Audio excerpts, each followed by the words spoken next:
ময়মনসিংহ থেকে 10,000 টাকা দিয়ে কিনা এই ব্ল্যাক বেঙ্গল ছাগলটাকে নিয়ে আসতে হবে এবার চট্টগ্রাম। কিন্তু এত দূরের পথ এই ছাগলটাকে নিয়ে কিভাবে আসবো? কালকে সারাদিন বসে বসে এই ছাগলটাকে নেওয়ার প্ল্যান করলাম। তারপর মামা শেয়ার করলো, চল আমরা বাসে গিয়ে কথা বলে দেখি ছাগলটাকে কোনোভাবে চট্টগ্রাম নিতে পারি কিনা। কাউন্টারে এসে বড় ভাইয়ের সাথে কথা বলে বিস্তারিত জানতে পারলাম কিভাবে কি করতে হবে। তো উনি আমাদের কাছে ছাগলটাকে চট্টগ্রাম পৌঁছে দেওয়ার জন্য 400 টাকা ডিমান্ড করলো। আলহামদুলিল্লাহ ছাগলটাকে গাড়ির ডিকিতে নিরাপদে রেখে আমিও একটা টিকিট কেটে গাড়ির ভিতরে উঠে পড়লাম। তবে এই দীর্ঘ যাত্রায় পশুটাকে একবারে দম বন্ধ পরিবেশে রাখা ঠিক নয়, তাই আমি কুমিল্লাতে গাড়িটি থামানোর পর ছাগলটাকে একটু বাতাস খাওয়ানোর জন্য ডিকির ঢাকনাটা খুলে দিয়ে নিজে দাঁড়িয়ে থাকলাম আর বাচ্চাগুলোকে ছেড়ে দিলাম তার মার কাছে দুধ খাওয়ার জন্য। তবে এখানে একটা ঘটনা ঘটলো, আমি যখন দাঁড়িয়েছিলাম তখন জানালা দিয়ে ছোট্ট একটা বাচ্চা আমার দিকে মুখ করে প্রস্রাব করে দিল। ভাই মজার বিষয় হলো এটা যে প্রস্রাবটা যদি ডিরেক্টলি আমার গায়ে এসে পড়তো তাও দুঃখ ছিল না, প্রস্রাবটা এসে পড়লো আমার পায়ের উপরে। ভাই মানে কেমন একটা পরিবেশ হলো চিন্তা করে দেখেন। যাই হোক,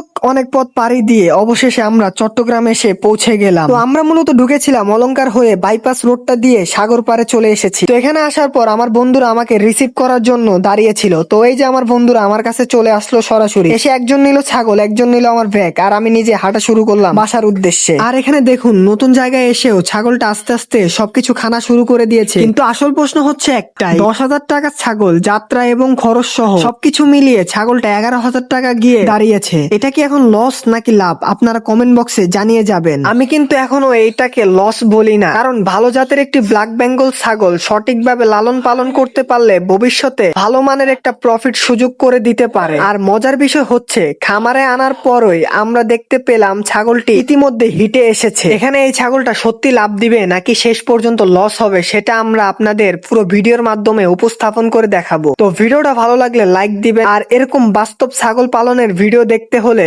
অবশ্যই চ্যানেলটিকে সাবস্ক্রাইব করে আমাদের সঙ্গে থাকুন। আল্লাহ হাফেজ।